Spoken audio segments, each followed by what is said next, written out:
you on the show once again. This is Mobile Stephen. You also like for Mobile Stephen. You want to catch up with any of my missed episodes, simply go online and search for for Mobile Stephen on any podcast distribution platforms.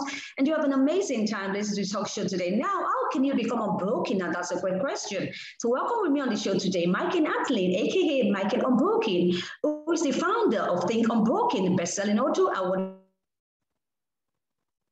winning speaker, podcast host, and an advocate for adult survivors of childhood trauma. Hi, Micheal, and welcome to the show. Thank you so much, my friend. I'm very excited to be here with you today. All right. Excited to have you on the show. And I'm looking forward to your expert and professional insight on the topic of discussion today. So, Micheal, what does it mean to be broken, and what's the feels about being unbroken? Yeah, I think that's going to be defined differently depending on who you're asking the question. And I look at broken as this place in life where you just feel stuck, where you feel like you can't show up for yourself, where you feel like you don't know how to love yourself, where you feel like all the things in life and the world have been against you the whole time. And somehow you can't seem to pull yourself up. And that could be because of abuse, that could be because of poverty or being homeless, that could be because of, a multitude of different things. But ultimately, I think what broken really is that place where you're just like not living life for you. And to move through that, to get unstuck, to learn to love yourself, to ultimately do that thing that is my mission in helping people become the hero of their own story, that's being unbroken. To me, being unbroken is that moment that you put your feet on the ground and you say, I'm okay with who I am, despite all of the things that have happened, despite the flaws, despite the way that the world may view you. And if we all can get to that place of understanding that it's okay to love ourselves for who we are, that's how we are unbroken. Sure. Now, what are some people's stuck in life, right? And how can they get unstuck? I think that anytime you look at your life, I don't know that people necessarily know that they're stuck, right? I think that that might not be the words people use, because if I go back and I look at my own journey, it just felt like something was off. You know what I mean? Something wasn't working. Something didn't make sense. And I think the first thing that you can do in that is just simply acknowledge. Just look at your life and go, okay, there's something here that's in my way. And that could be something that happened to you when you were 7 years old or 14, 28, it doesn't matter. But there can be something in your way where you're like, if you just take a moment and you acknowledge it. Now, let me be clear. Acknowledgement doesn't mean culpability. It doesn't mean you're taking responsibility for it, right? Because I think that anyone who had something very traumatic happen as a child, that's like not your fault. And you can't take responsibility for that. But in acknowledgement, what happens is you actually get to address it. Because think about this. You've heard the old adage, like the elephant in the room. When you acknowledge the elephant in the room and you bring attention to it, well, then now you can get it out of the room, right? And if you don't, it just stays there. And so what I'm always thinking about is step one, just simply acknowledge, look at what your life is and say, okay, something here is not right. Something doesn't fit. Something needs to change so that I can move forward. That's always step one to me. Right. Great insight you got here, Micheal. Unbroken, right? Someone once said, to be successful in life, you need support, right? Would you like to bring this home? Yeah, I think success in life, first and foremost, is something that you have to define for yourself. And I think we get tied up so often into other people's definition of success that we start measuring it in a way that's not practical for our lives. Where suddenly, because think about this, if I measured my success versus you, how am I ever going to know if I'm successful? Because we're not the same person. And yet that's kind of the measurement that people often use, where we look at it and go, okay, you know what? I'm going to measure myself against all these super rich, famous people, celebrities, athletes, superstars, singers, things like that. And what I'm always thinking about is like, what if you just measure success against who you want to be? Who you want to be today, the actions you're taking today, the movements that you're taking today, and measuring yourself as, can I be 1% better or different than I was yesterday? Can I push myself a little bit harder? Because ultimately, I think the only way we're ever successful is if we define it for ourselves. Right. Uh, Micheal, it's always considered as a trauma survival, right? How can we avoid a re-traumatization? Any insight? Yeah, well, I think that that comes into learning and understanding tools, right? Having things like therapy and coaching and self-help and personal development. I think one of the biggest things that happens in our childhood is when we have traumatic experiences, we don't necessarily have any control over what's happening, right? You think about it as a kid, you don't really get any say in what's happening in your life. There's always kind of an outside influence, being your parents, being your peers, your teachers, your community. And when you get to become an adult, the thing that you have to understand is that you're actually no longer a child. And so, because of that, what you have to do is measure your life in this way that you're trying to always have the tools in place to avoid that happening. Right. Because here's what happens, like traumatic experiences, they carry weight with them. Right. If it's true, which I believe that it is, that we are the sum total of all of our experiences, then that means the things that happen to us as children and teens and in our 20s and 30s and 50s, however long, every moment until right now, informs and shapes who we are. And so, because of that, if you have tools, right, if you understand different things like breathing or meditation or journaling, or you have a coach or you have a therapist, which I think everyone should, or, whatever it is in your life where you have support, this is the thing that people are often missing because they're trying to navigate life alone. But what's really fascinating is I don't know of anyone who's ever done anything great by themselves. We all have support. We all need it. And so I think the best thing that we can do is just be prepared, right? Preparedness is so important because if you have tools in place, if you have an understanding, and more importantly, if you've started doing the work on yourself and begun the healing process and done the things that you need to do, what's really amazing is that when events happen and experiences come, which they will, right? The world will continue to be chaotic because I think it always has been. But when it continues to do so, you will be prepared.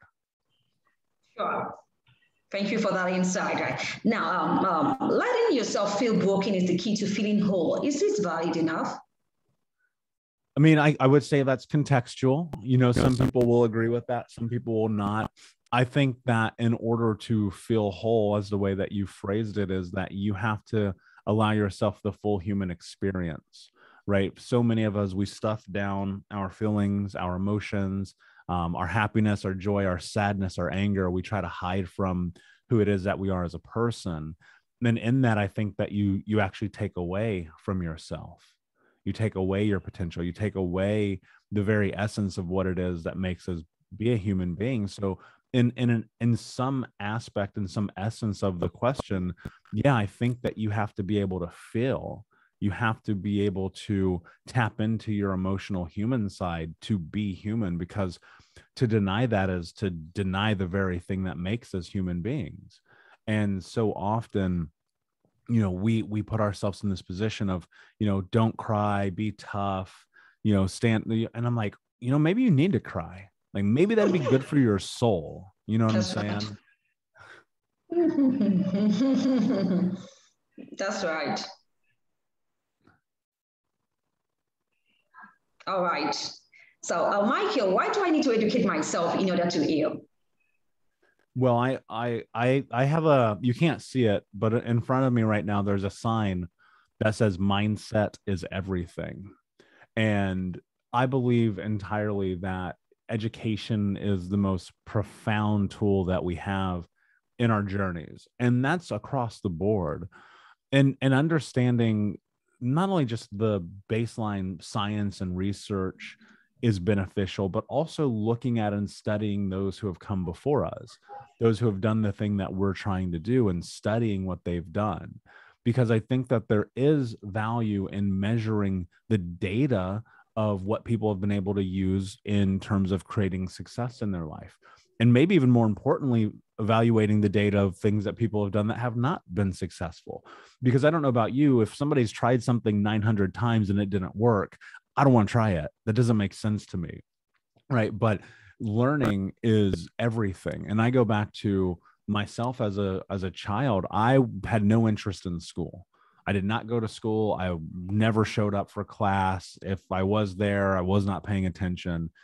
And now I read somewhere between 60 to 70 books a year. I attend conferences. I'll go to, I don't know, 10 conferences this year. I will be learning and listening to podcasts like this daily. You know, I have mentors who are incredible business people and change makers in the world.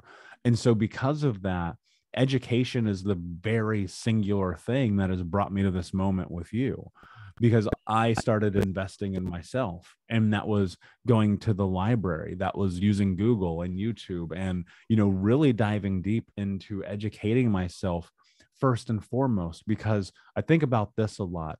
How do you impact change in the world if you can't create change in your own life? And so change happens with knowledge. And like my background says here, mindset is everything. Sure. Sure. Now let's talk about mindset. In all of this, why is it everything? Well, it's easy, but it's also very complicated. And here's why.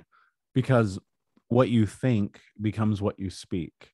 And what you speak becomes your action. And your actions become your reality.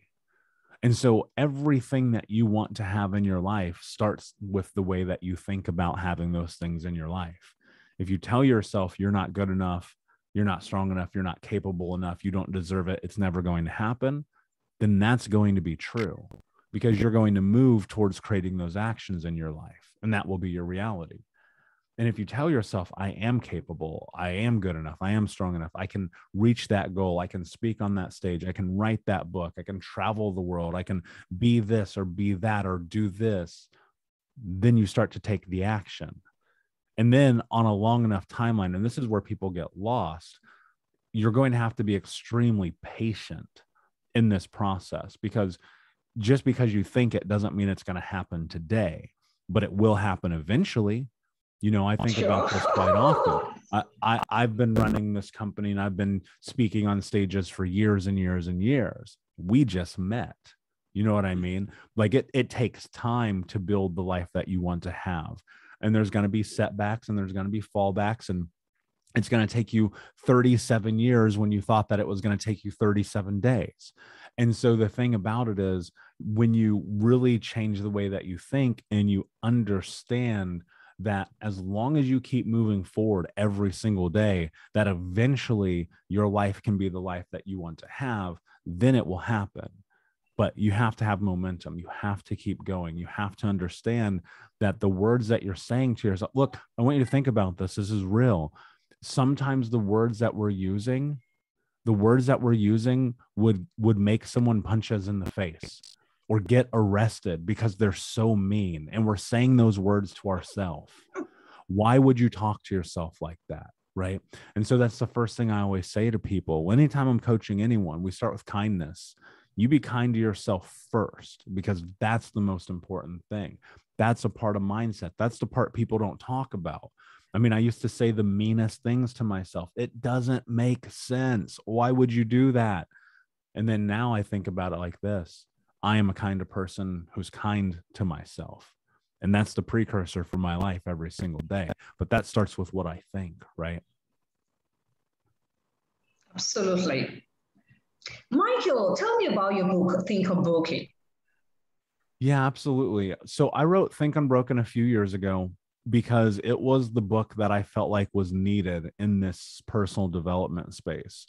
Because there was not really a book that I had picked up that I felt covered the bases of not only the research of trauma, but also giving people the space to make meaning of what they've learned. And so when I wrote Think Unbroken, I stepped into it as creating a companion for people on this journey.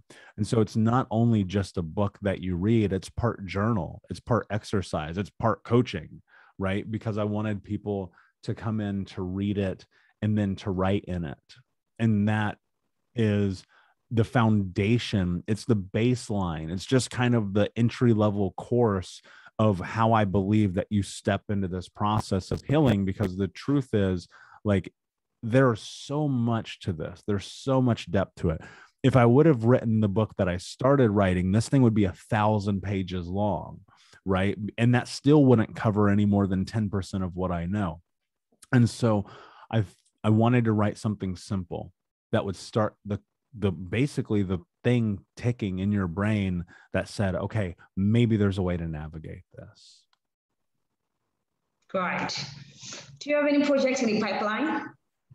Yeah, I'm always working on more things. I have a coaching program that I roll out every 6 months. That's an in-depth online course that also has live coaching with me. I have the Think Unbroken podcast. So I have my own podcast, and I have experts come on to that show, and I'm always speaking on stages. I'm always traveling. I'm always talking to people about this. There's always the next thing. Because my goal is to end generational trauma in my lifetime. So it takes a lot of effort and a lot of energy. And that's the biggest thing. I'm just trying to kind of teach people. Right. Good to know that. I wish you best of luck in the project. Well, I appreciate that. Thank you. Right. Micheal, do you have any parting word for my audience? Yeah, I want to say this, and everyone who is listening, they can actually download my book for free.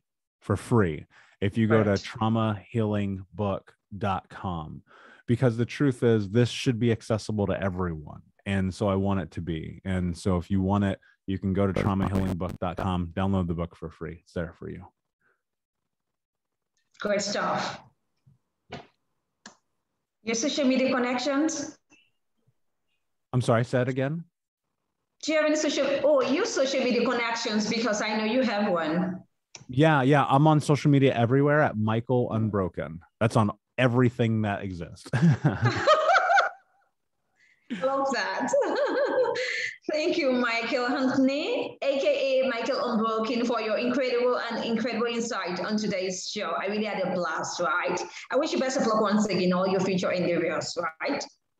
It's my pleasure. Thank you, my friend. All right. Thank you so much once again. Thank you for joining me on the show today. I really had a blast, right? I need you to stay safe always. And remember that you need to live life and live fully. Talk to you soon.